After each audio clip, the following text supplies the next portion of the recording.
This is lecture number DR032WS06. This is the 32nd of the Mega Genius lectures and the 6th lecture of the Whole Truth series. It was recorded on November 22nd, 2000.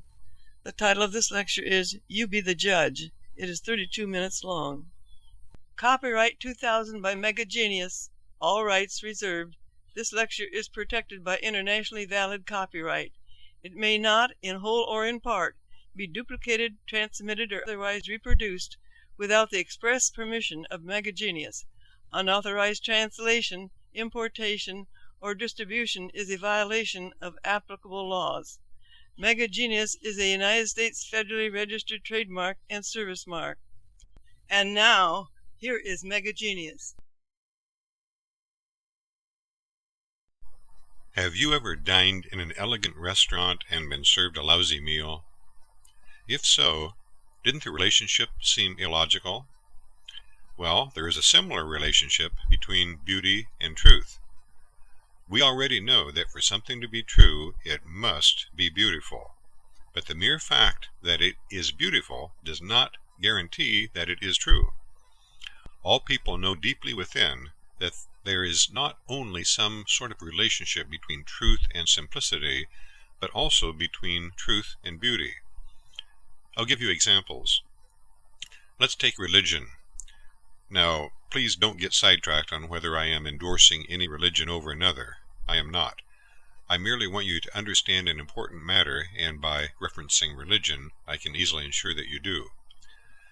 You may subscribe to some form of Christianity or Judaism, or perhaps a Far Eastern religion such as Buddhism, or maybe Hinduism, Islam, Confucianism, or Taoism.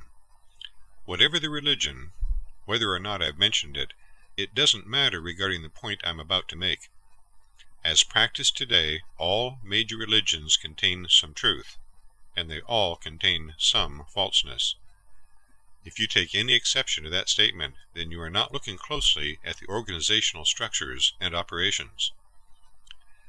The amount of truth that each religion encompasses varies, but some are much more reflective of the truth than others. Yet each has created an illusion, at least, of beauty.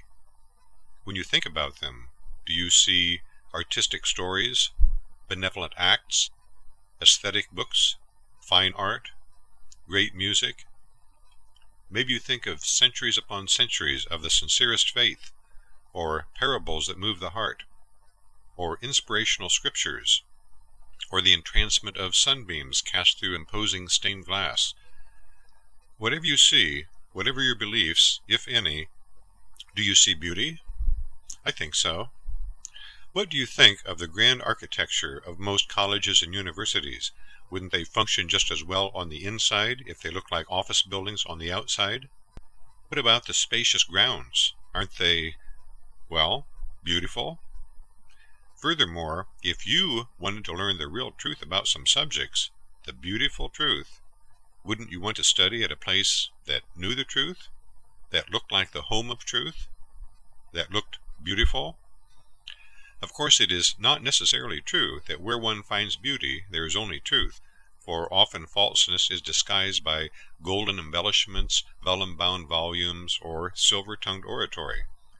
Successful organizations that purport to know the truth are traditionally careful to maintain well-manicured grounds and otherwise aesthetically pleasing surroundings.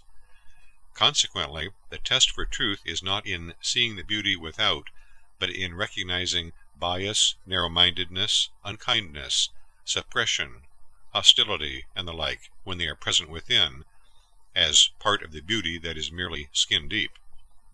The fact is, a Stradivarius in the hands of a tone-deaf fool does not make a concert violinist.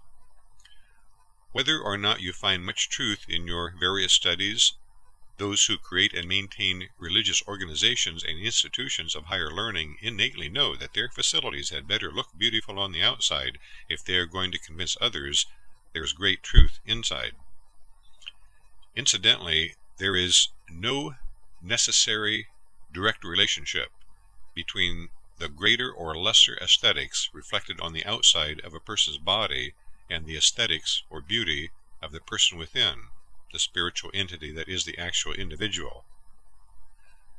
Remember, the idea that the actual person is his or her body is false. When you look at a human body and think you are seeing the person, your perception is actually being misdirected by a lie. We already have a firm grasp on the vital principle that only things that are truly beautiful are true, and the less beautiful or more ugly something is, the less truth it could possibly contain. But it is equally important to know that the mere fact that something is beautiful does not make it true. Here is another megatruth. Beauty does not necessarily reflect truth. Now let's see if we can pull together what we know with a simple, beautiful proverb that is also true. One of the troubles with proverbs is that there are so many of them. Sometimes I suspect that any time anybody imagined he saw some possible hint of truth, he immediately thought up a proverb. Then he lit the fuse as though it were a skyrocket for everyone to see. "Oh, looky, looky," they shouted. "Isn't that simply beautiful? By golly, we're going to use that one. Then we won't have to think so much." Just about everything that happens in life is covered by one proverb or another. For instance, Bobby is only 6 years old, but he is confused. Is it any wonder? His father says, "Do not attempt the impossible." But his mother says, "Nothing is impossible." His father says, "Be content with your lot," although his mother says, "Always hope for the best." His father says, "Fools rush in." Conversely, his mother says, "He who hesitates is lost." His father says, "Everything has its price." But his mother says, "The best things in life are free." His father says, "Always respect your elders." Yet his mother says, "There is no fool like an old fool."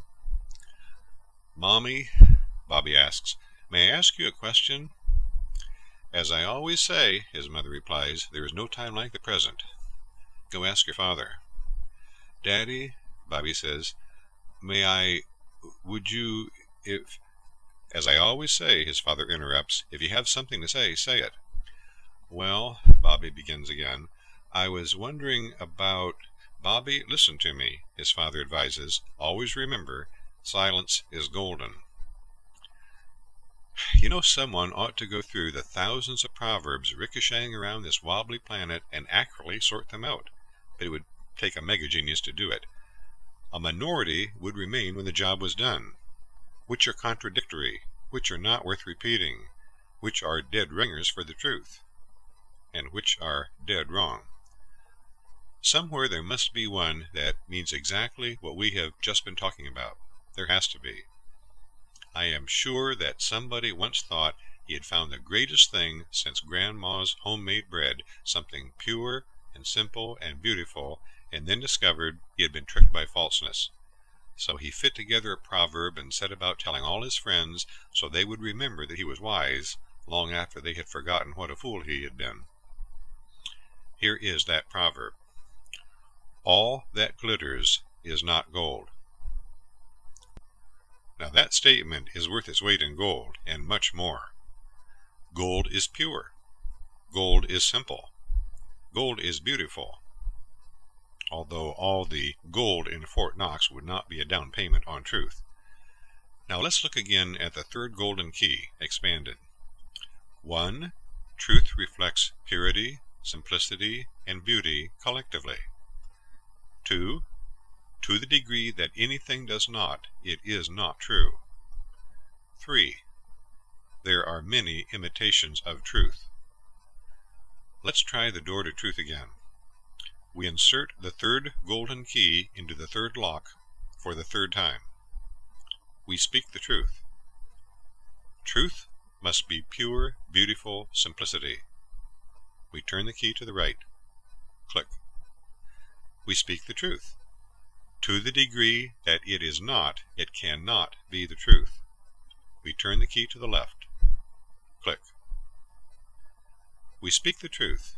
There are many imitations of truth. Yet the door does not open. And then suddenly from somewhere far behind the door, a faint and feeble voice speaks to us.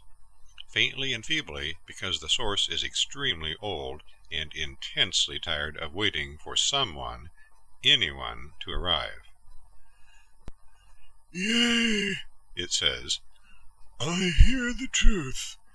If it does not glitter, it is not gold, but all that glitters is not gold. Now the final riddle of truth. How does one know the difference?" Well, time out while we apply the genius formula again. There is no need to worry. If the source has waited this long, it can wait a few minutes more. Let's examine the essence of the question. If two things each appear purely simple and beautiful, but one is true and one is false, how can we know the difference? The answer is by any difference that we can discern. For example, what is the difference between a 10-ton nugget of gold and a 10-ton nugget of fool's gold? Well, the obvious answer is that the first may make you rich, and the second may make you appear foolish. Many things in life are true, but many other things are only falseness cloaked in simplicity and aesthetics, like wolves in sheep's clothing.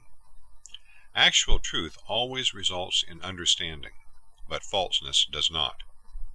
Here is a mega-truth. Quote, truth, unquote, that does not result in understanding is not actually truth. Furthermore, like the disguised wolf, what is false may lunge at any moment when your back is turned and bite you severely. You whirl about and see only the lamb licking your hand, its eyes brimming with innocence. Then you assume that it must have been the little lamb, truth, that wounded you. No, it wasn't the lamb that hurt you. It was your own inability to differentiate between falseness and truth, and understand the falseness. Truth never bites. It is always harmless. It is purely simple and beautiful, and it alone results in only a purely simple and beautiful understanding. Falseness may or may not bite. Its appearance can run the gamut from simplified beauty to complex ugliness. Even so, it never results in purely simple and beautiful understanding. Consequently, we have the difference we sought in the resultant effect. So, we answer the riddle posed by the source behind the door to truth. If it does not glitter, it is not gold, but all that glitters is not gold. So how does one know the difference? We respond with a mega-truth. Only truth results in purely simple and beautiful understanding. Instantly, the door to truth entirely vanishes. Why? Because it never was the door of truth. It was the door to truth.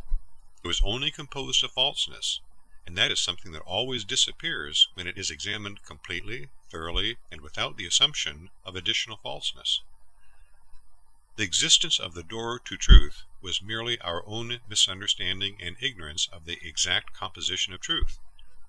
The essence of all the basic falseness that was barring our travel down the road of truth no longer exists. And now the road of truth is wide open. It is the path one takes to discover and realize truth in ever-increasing degrees.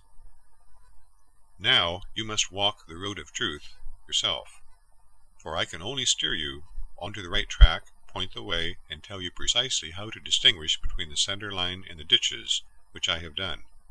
Placing each foot in front of the other is entirely up to you. Many roads meander aimlessly, waste considerable time and money, and arrive at places you would never care to venture. The road to truth is not such a road, for it is of such magnificent beauty that its continually wondrous views exceed anyone's imagination. As with any road, however, there are both foolish and intelligent ways to traverse it. I urgently recommend that you do it by continually applying the genius formula. Now, let's review our basic knowledge of truth. Truth is a particular type of absence, an absence of falseness, that is discoverable by applying the genius formula.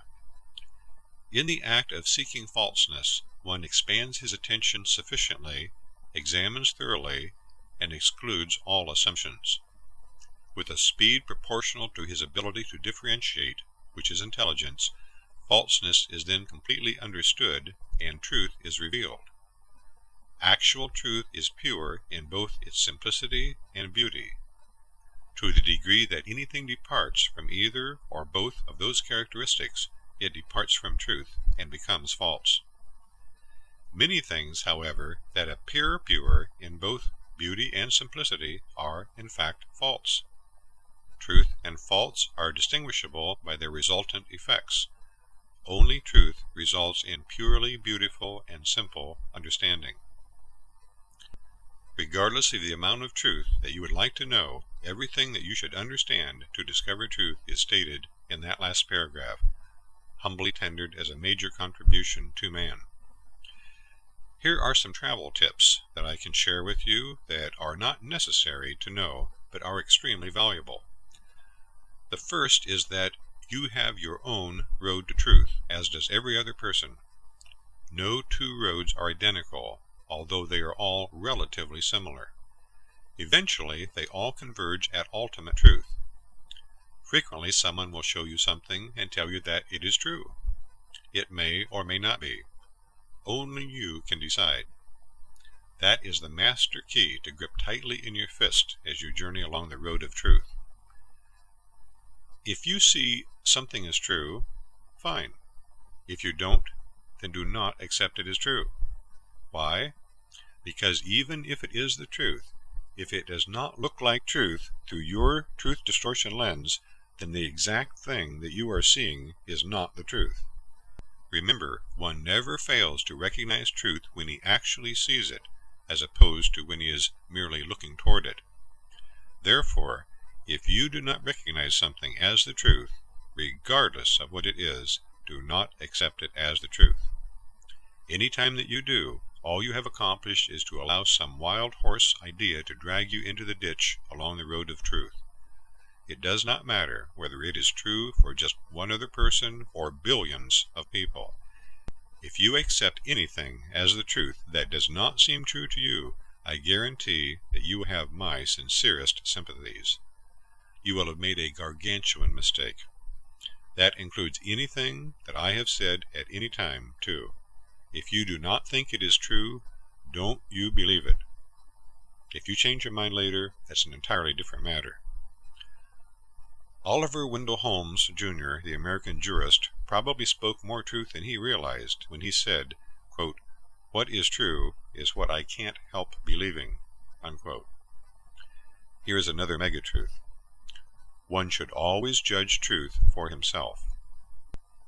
It's interesting how frequently one person will try to convince another to accept the truth by some sort of force in the form of coercion, pressure, shouting, referencing authoritative sources, or whatever. Yet it's ridiculous. Remember the nitroglycerin in Mexican jumping beans? Truth and force do not mix. At best, it almost invariably results in some degree of argument. At worst, the person being assaulted gets sideswiped off his own road to truth. Mixing truth and force is extremely bad technique. Never do it to another, and never allow another to do it to you. Another travel tip is to look for trouble in your life. Is there any aspect in which you are not doing well? If so, there is too much hidden falseness in that area. Stop getting bitten by the wolf in sheep's clothing. It is time to start using what you now know to discover more truth. You will know very quickly when you have done that successfully, because conditions will noticeably improve fast. Stand back and look over your life in general. How is it going? If life is a picnic basket of ripe, rainbow-colored Hayden mangoes, great. There is still a paradise of truth to discover that will make life even better, which we have only glimpsed. Meanwhile, maybe you should consider helping someone whose life is a bucket of boiled-down soup bones. On the other hand, if that someone is you, you are definitely on the wrong road, my friend. It will not help to dwell on regret or blame others or yourself. you need to re-evaluate your ethics. You may be convinced that it is ultimately leading to truth, but the road signs you have been failing to notice have all read dangerous curves, falling rocks, and landfill straight ahead. Life is not difficult. It is as easy as drinking cool spring water. The time has come to quit sighing and start prospecting for truth. That is what is missing. Here is an infallible test for measuring truth. One's knowledge of truth about any subject cannot exceed the extent of the simplicity and beauty that he sees regarding that subject. It may be less, but it is never more.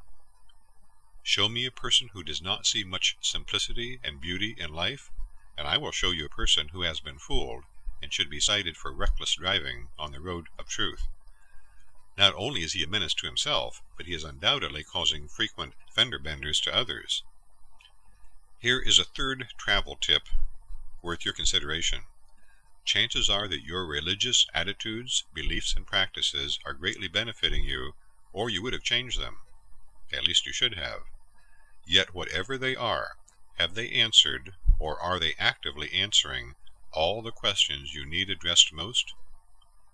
Do any questions remain about God, or morality, or where you came from, or where the universe came from, or where you are going, or about death? Are you completely comfortable with all of those subjects? Do you have the answers, and are they pure in their simplicity and beauty? Have they resulted in a complete understanding for you? If so, don't change anything. You are thinking like a mega-genius. If not, you'd better start now. Remember, too, just as one swallow does not make a summer, neither does a smattering of truth make the truth. One of the old philosophers used to allege that there were some things that one just could never know, that were beyond man's ability to comprehend. Naturally, he missed the rocket ship, too. That is about as drowned in falseness as one can get. Obviously, many things were beyond his ability to comprehend. No, there are not things beyond our potential ability to understand. Rather, there are people who possess various degrees of understanding of the truth due to their own intelligence and the intelligence of others. That is the bottom line. Just make sure you are not one of those standing on it. Here is another mega-truth. Life is a game in every sense of the word. To the degree that you are winning, you will agree with that statement.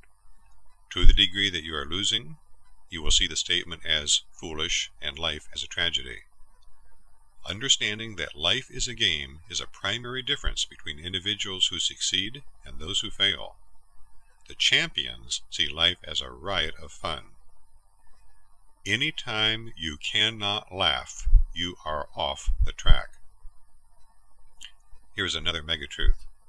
Those who think that life is not fair do not understand all the rules. Everybody likes and plays games of one kind or another. The game of life in this universe is really quite similar to a child's game on a grand scale. For instance, many people enjoy a challenging game of Monopoly. They delight in evaluating the importance of when to buy or mortgage or get out of jail, and in learning how to obtain the various properties, houses, and hotels when they want. But then the game of life is also merely a process of evaluating importances and learning how to have what you want when you want. Any game worth playing is worth winning. But even if one is not playing well, he can always find a bright side if he looks for it. For instance, in Monopoly, if you lose all your money, you no longer have to fight to protect it. And in life, even if you end up poor, ill, old, and alone, you no longer have to worry about those things happening to you. Some games are of enormous dimensions, and some are itty-bitty. Some seem hilarious, and others heartbreaking. The game of searching for truth is adventurous, fun, and worthwhile indeed. If you could be outside this universe looking in, this is the gist of what you would see. Please follow me carefully now. Imagine the task of reassembling a gigantic jigsaw puzzle called truth, of which each person has drawn at least several pieces from a common pot. Some characteristics such as material, surface texture, and irregular shapes would be common to all the pieces, but each piece would be slightly different in size, pattern, color, and other factors. No piece would be exactly like any other. Such is the riddle of truth. Each person possesses at least a small quantity of it. Those things we all agree about constitute reality, because we agree upon them. But each player also holds some truth that just does not appear real to many of his neighbors. Since each person knows that his own pieces are valid, he drew them from the same pot, he questions some of the other players' pieces. How is it possible for each of theirs to be valid, he wonders, when some don't fit with mine? Now imagine, too, that a tremendous number of puzzle pieces have not yet been selected. They remain within the pot, unseen. Complicating the matter further, many pieces of the partially completed puzzle only appear to fit where they have been placed. Actually, they do not. Their edges have been forced by players. Unknown to the players, some pieces from the pot do not fit anywhere. They are simply counterfeit. Oh, they do assemble quite nicely into a picture of their own, and an interesting one at that, but most assuredly it is not a portrait of truth. Now it gets worse. The vision of the players is so deficient, they should all be declared legally blind. There is extensive cheating. Emotions are heated, and tempers continually erupt. There is continuous arguing about who has the right pieces, and where each piece should go. Everyone seems to have different ideas of how the final picture should look, and the proper way to get it done. Some try to be logical, some are controlled by their emotions, and a few, who purport to know the unlisted number, claim to have the puzzle's manufacturer on the phone. Don't laugh. This is really the game of life that people are so serious about.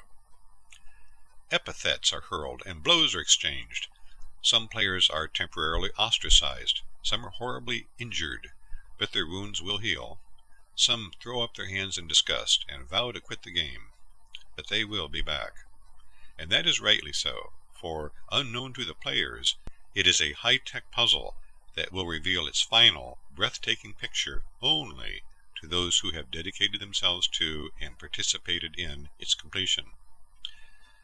Now suddenly the riot is called to order, as a Joe, who has spent his life making puzzles for fun, offers a bright idea to solve this one. The players listen, debate the plan emotionally, and some of the brighter ones decide to try it. It works. Now, as each puzzle piece is identified, labeled, and properly positioned, an incredibly simple and beautiful portrait begins to develop. Simultaneously, as each of the counterfeit pieces is similarly processed, a complex, hideous picture appears alongside. The process is sometimes painful and mysterious, but also exhilarating and revealing. It is as generous in reward as imagination is limitless. The players now see a pattern. Those who had assumed that the simple and beautiful pieces were of no particular importance, and no more worthy of their attention than the Truth Fairy, have been nowhere near the solution. And those who fixated their attention and efforts on the complex pieces, failed to examine and try the simple ones, and assumed that beautiful pieces were too ethereal to merit scientific investigation, had been the furthest from the solution of all. In fact, they had been the players sweating up a storm, trying to pound counterfeit puzzle pieces into place. At last, everything is going well. A serious and often brutal affair has finally become fun again. As many more extremely authentic appearing counterfeits are quickly identified, the players begin to laugh as a great and unexpected beauty begins to appear. The beauty of recognizing the false pieces and realizing that they have never fit into the puzzle of truth and never will. And only then, having realized their true falseness, do they magically begin to fit in their own way, beautifully.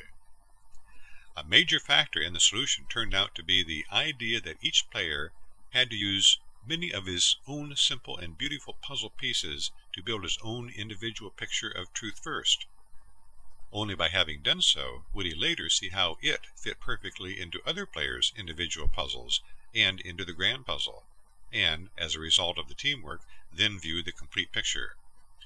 For a vital secret was that no player could solve the puzzle for any other player. He could only assist. Therefore, each player had to learn that it did not matter what pieces other players thought were right. It only mattered what pieces seemed right to him. Consequently, these came to be recognized as the basic rules of the game. 1. The only pieces that belong in your puzzle of truth are the ones that you think fit. 2. The only pieces that will really fit are some of the purely simple and beautiful ones. 3. If a piece does not add to your understanding of the puzzle, it does not really fit. Those who had often tried to make the game easier or impress other players by knowingly claiming that a piece that did fit did not, or that a piece that did not fit did, began to realize that it was their own individual puzzles that their lies were ruining. They were hurting no one more than themselves. Now great teamwork has evolved. Threats, arguments, and other conflicts have been replaced by elation, exhilaration, and uproarious laughter. Step by step, the view is increasingly awesome. Finally, the remaining puzzle pieces fall perfectly into place. The purely simple and beautiful portrait of truth is revealed in its totality, broader in scope, deeper in ramification, and greater in magnitude than any player had dared to dream. At last they know the infinite worth of their total understanding. If life is anything, it is a game that is fun, and those who went the distance have won. Now be sure you always address life as a game in which you are a participant rather than only an observer. This is not just other people's game. It is your game. And no one has more right to play the game to the hilt than you. Create the role that you want to play, and then jump right in and play it. In the next lecture, we will address the truth distortion lens in greater depth.